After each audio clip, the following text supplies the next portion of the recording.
Assalamualaikum warahmatullahi wabarakatuh. Bismillahirrahmanirrahim. Alhamdulillahi rabbil alamin. Wa afdhalus salati wa atammu taslimi ala sayyidina Muhammadin wa ala alihi wa sahbihi ajma'in. Rabbi shrah li sadri wa yassir li amri wahlul 'uqdatam min lisani yafqahu qawli. Subhanaka la ilma lana illa ma 'allamtana innaka antal alimul hakim.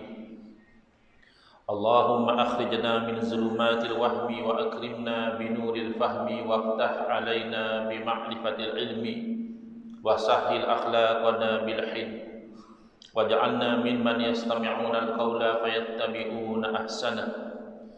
Allahumma ati nufusana taqwaha wa zakkiha anta khairu man zakkaha anta waliyuha wa maulaha. Allahumma arinal haqqa haqqan warzuqna ittiba'ah wa arinal batila batilan warzuqna ijtinabah. Allahumma anfa'na bima 'allamtana wa 'allimna ma yanfa'una wa zidna ilman wa huda. Amma ba'd. Qala Allah subhanahu wa ta'ala fil Qur'anil Hakim. Bismillahirrahmanirrahim. Inna anzalnahu fi lailatul qadr. Shadaqallahul azim. Hadirin muslimin yang saya hormati, sementara menunggu masuknya waktu salat Jumaat, insya-Allah kita berbicara tentang memburu Lailatul Qadar ataupun kita sebut malam Lailatul Qadar. Sebenarnya sudah tidak perlu sebut malam kerana Lailah itu sendiri sudah bermakna malam. Lailah maknanya malam, Al-Qadar. Kenapa dinamakan Al-Qadar? Ada beberapa pandangan di kalangan para ulama. Pertama, mengambil daripada perkataan qadara, iaitu menentukan. Kerana pada malam itulah ditentukan maknanya diberitahu ketentuan ajal maut, rezeki seseorang. Bahkan pada malam Lailatul Qadar itu juga telah ditentukan siapa yang akan pergi haji pada tahun tersebut. Walaupun kita usaha ikhtiar dengan melalui tabung haji, dengan melalui syarikat swasta dan sebagainya, tapi secara hakikat yang akan menjadi tetamu Allah SWT di padang Arafah nanti, itu yang sudah diliskan dalam senarai Allah Ta'ala dan dimaklumkan kepada para malaikat pada malam Lailatul Qadar. Tidak akan bertambah walau seorang pun, dan juga tidak akan berkurangan walau seorang pun. Saya ingat diceritakan kepada saya tentang satu orang ustaz yang nak pergi buat haji, dah sampai ke airport, dah, tetapi terpaksa patah balik pulang kerana pasport beliau tertinggal dalam flight. Jadi memang kita nampak, kesiannya dah sampai ke airport dah, tapi tak dapat tunaikan haji. Itu dari segi pandangan zahir kita. Tapi dari segi hakikat, kita kena tahu bahawa nama beliau tidak ada dalam senarai Allah SWT. Makanya tidak sampai. Kalau saya boleh berkongsi pengalaman peribadi saya sendiri, tahun lepas Alhamdulillah saya dapat pergi menunaikan fardu haji, yang mana saya sebenarnya tidak membayangkan, kerana masa itu saya pergi dengan swasta dan bagi saya kos tu jauh dari kemampuan saya. Dekat-dekat nak pergi haji pun masih tak cukup lagi. Tapi saya tanam dalam hati saya, kalau saya tu ada dalam senarai Allah Ta'ala, macam mana pun pasti saya akan sampai. Dan kalau tak ada, redalah. Dan Alhamdulillah, menghampiri tarikh penerbangan itu, Allah cukupkan belanja, dan visa pun dapat dalam 2 hari sebelum daripada penerbangan. Dan bila saya berada di padang Arafah, memang saya dapat rasakan, ya Allah, rupa-rupanya aku ada dalam senarai tetamu pada tahun ini. Jadi senarai tetamu itu telah ditetapkan, maknanya macam dalam Lailatul Qadar ni setahun punya planning. Tapi planning Allah pasti jadi. Kalau planning kita tu ada kalanya jadi, ada kalanya tak jadi. Tapi yang Allah tentukan meninggal pada tahun tu pasti meninggal. Yang Allah tentukan lahir pada tahun tu pasti lahir. Yang Allah tentukan rezekinya banyak mana pada tahun itu pasti banyak itulah. Yang Allah tentukan pergi haji akan sampai dia ke haji, yang Allah tidak tentukan tidak akan sampai. Dan itulah yang kita kadang-kadang tidak perasan ya, dengan nasib ketentuan kita ini. Mungkin kita rasa seronok, hanyut dengan kehidupan dunia. Kita terlupa tak mustahil nama kita dah naik tahun ini dalam senarai orang yang akan meninggal dunia pada tahun ini. Mungkin kita masih planning mau buka kedai baru, tak masalah.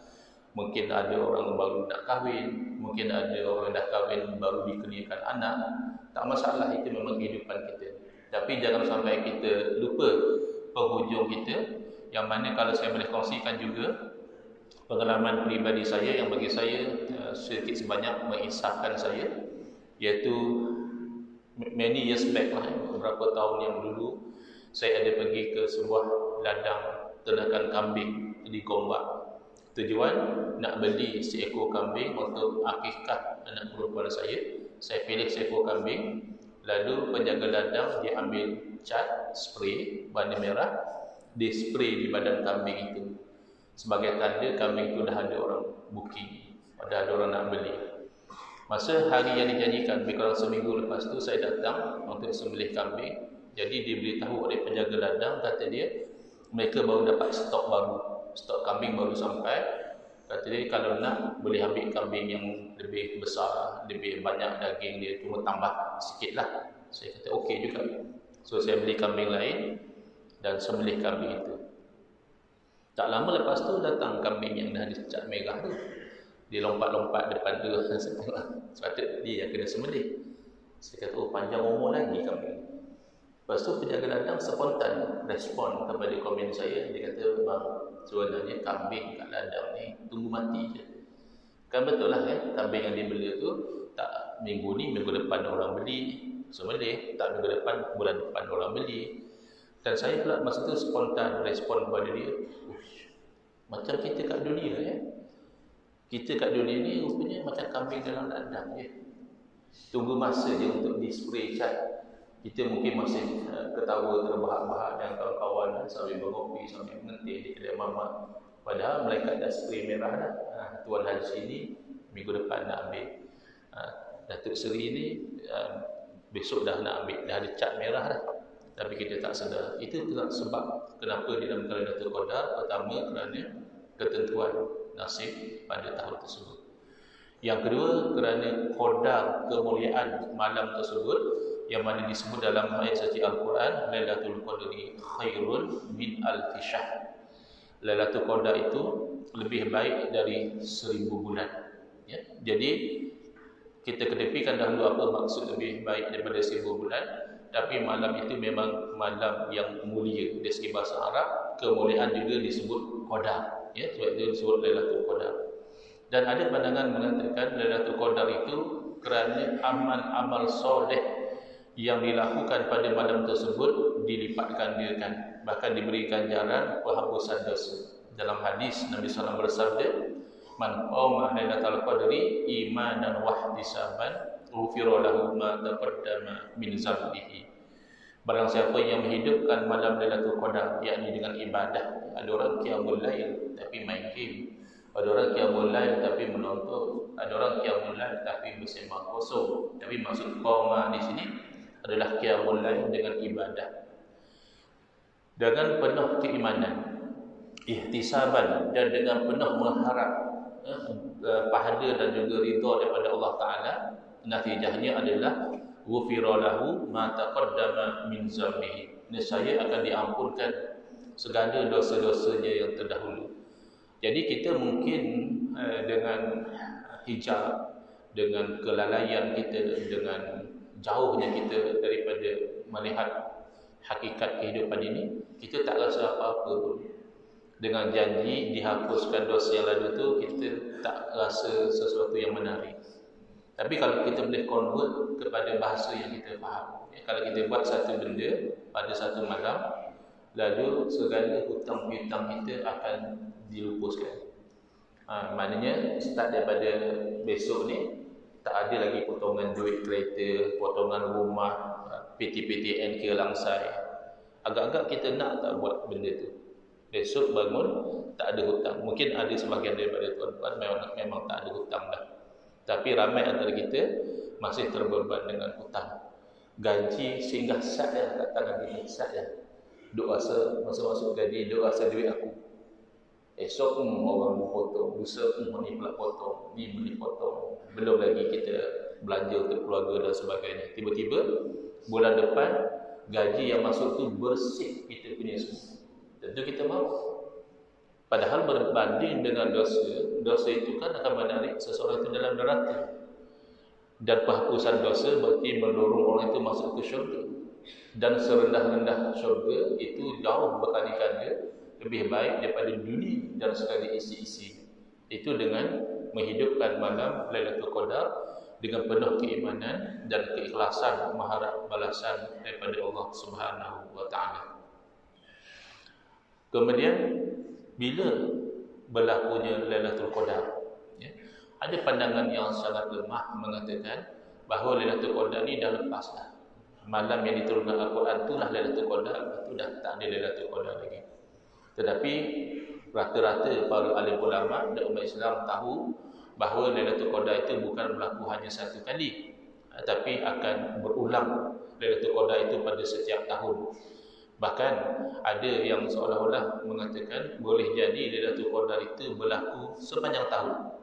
Kalau ada satu orang dia kata dia ceraikan isteri dia bila berlaku Lailatul Qadar, kata para ulama tidak akan tercerai isteri dia kecuali telah berlalu tempoh 1 tahun.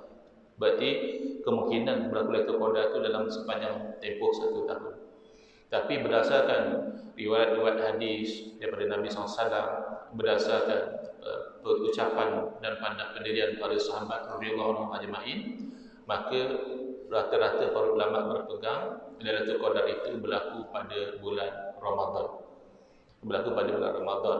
Ada yang berpandangan pada bilangan hari yang sama dan ada ulama yang berpandangan tak mesti sama. Mungkin tahun ni berlaku pada malam 21, tahun depan berlaku pada malam 25 dan seterusnya. Yang pasti Nabi SAW memberi panduan kepada kita, kalau nak mencari Lailatul Qadar, fokuslah kepada 10 malam yang terakhir. Mana itu arja, itu lebih diharapkan mendapat Lailatul Qadar. Ada sebahagian yang berpandangan Lailatul Qadar berlaku pada malam 17. Bukan berlaku 20 ke atas, malam 17. Ada dalil yang mereka faham daripada ayat suci Al-Quran yang berkaitan tentang peperangan Badar, menyebabkan mereka berpandangan pada 17 malam 17 Ramadan itu adalah Lailatul Qadar. Yang paling masyhur adalah malam 27.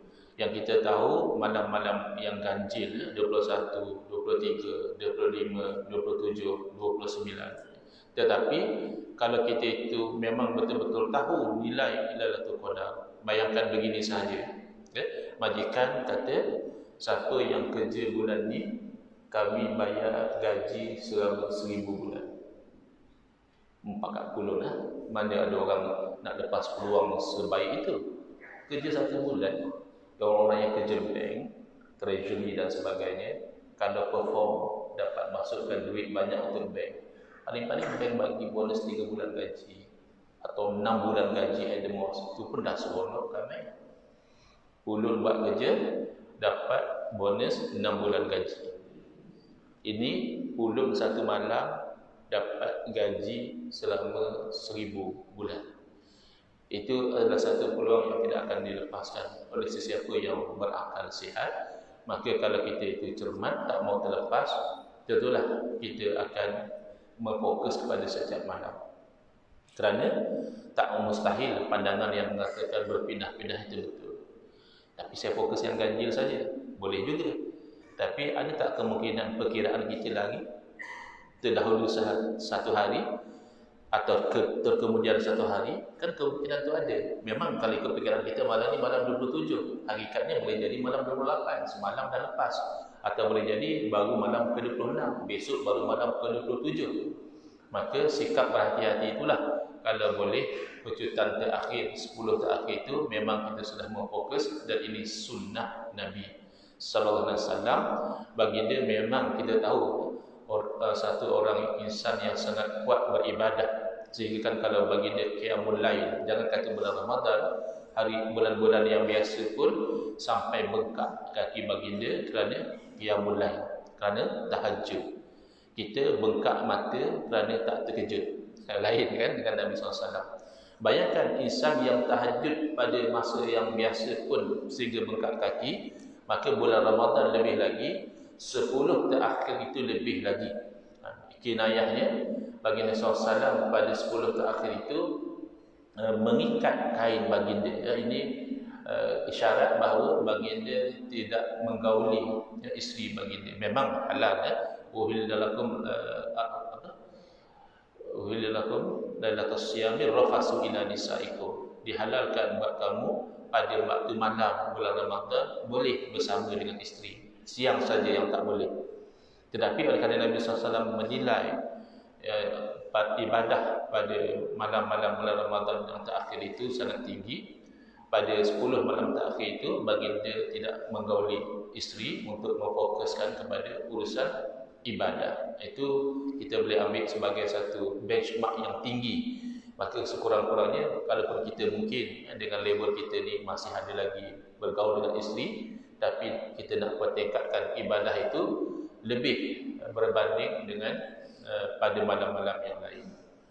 Kemudian kalau kita itu ditakdirkan Allah mendapat Lailatul Qadar, apa yang sepatutnya kita lakukan? Kalau kita kata istilahnya memburu Lailatul Qadar, takkan kita dah dapat binatang buruan, kita nak lepaskan kan? Ada orang dia berburu suka-suka, dapat binatang buruan dia lepaskan. Ada orang mancing suka-suka, dapat ikan dia lepaskan. Tapi bukan begitu dengan Lailatul Qadar. Kalau istilahnya memburu Lailatul Qadar, kalau dapat malam Lailatul Qadar, jangan kita lepaskan, melainkan kita melakukan ketaatan. Antara yang pernah diajar oleh Nabi SAW kepada isteri baginda apabila Sayyidatina Aisyah radhiyallahu anha bertanya, kalau saya dapat malam Lailatul Qadar, apakah yang perlu saya doakan? Lalu Nabi SAW mengajar doa yang ringkas sahaja, iaitu menyebut Allahumma innaka afuwun tuhibbul afwa fa'fu anni. Allahumma, ya Allah, innaka, sesungguhnya kamu, afu, sangat memaafkan, tuhibbul afwa, dan engkau memang suka memaafkan, fa'fu anni, maka maafkanlah aku. Jadi itu doa yang ringkas yang kalau boleh kita baca tiap-tiap malam, sebab kita tak tahu mungkin itu hikmah kenapa Lailatul Qadar itu tidak dapat kita pastikan bila sebenarnya berlaku.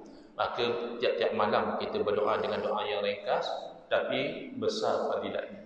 Orang kalau sudah dimaafkan oleh Allah Ta'ala, itu kan selesai. Tidak lagi kita itu memikul kesialan dosa, kerana dosa itu ada kesialannya yang membawa kesusahan dalam hidup kita. Dan oleh itu eloknya kita itu melakukan kewajipan bertaubat kepada Allah Subhanahu Wa Taala. Allah berfirman, ya ayyuhalladzina amanu tubu ilallahi taubatan nasuha. Wahai orang yang beriman, hendaklah kamu semua itu bertaubat kepada Allah dengan taubat nasuha, iaitu pertama ada rasa menyesal. Itu rukun yang paling utama dalam taubat, mesti didorong oleh penyesalan, bukan hanya cakap. Ada orang kan oleh kerana dah kena tangkap, dia cakap dia taubat. Oleh kerana orang tahu, dia menyesal kerana orang tahu, bukan dia menyesal dosa itu. Aish, kalau aku sorok sikit dia tak tahu, kalau aku pandai cover, taklah kena tangkap. Itu bukan taubat, itu tahu tak taubat. Dia kalau boleh ada peluang dia nak ulang lagi. Tapi taubat dia memang menyesal. Penyesalan itu akan mendorong dia untuk memohon ampun kepada Allah, dan penyesalan yang sama juga mendorong dia untuk berazam tidak akan mengulangi lagi dosa tersebut. Jadi bila sudah ada penyesalan, ada mohon ampun, ada azam tidak mahu mengulangi lagi, maka sah taubat dia. Ini secara umum. Kalau ada dosa dengan manusia, maka itu urusan lain. Kalau ada hutang yang belum bayar, maka kena bayar. Kalau ada pernah fitnah orang, mengumpat orang, kena minta maaf. Dosa dengan manusia itu ada syarat-syarat tambahan. Tapi 3 syarat utama tadi.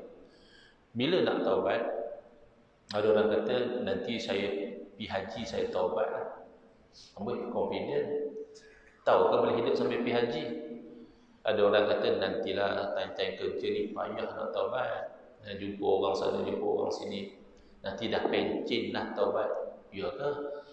Kalau besok meninggal sempatlah, pencin lambat lagi.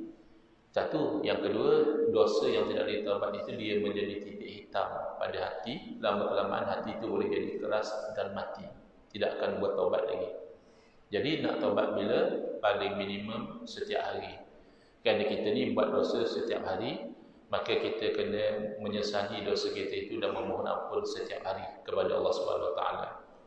Kalau saya taubat tapi saya buat lagi, macam mana? Itu kira dosa baru. Taubat yang dahulu bila dah penuhi rukun dan syahadat sudah sah, telah diterima oleh Allah Ta'ala. Kalau kamu tergelincir lagi dalam dosa, maka itu dosa baru yang menuntut kamu kepada taubat yang baru. Jangan kita tangguh atau tak mahu bertaubat dengan alasan kalau taubat pun buat lagi.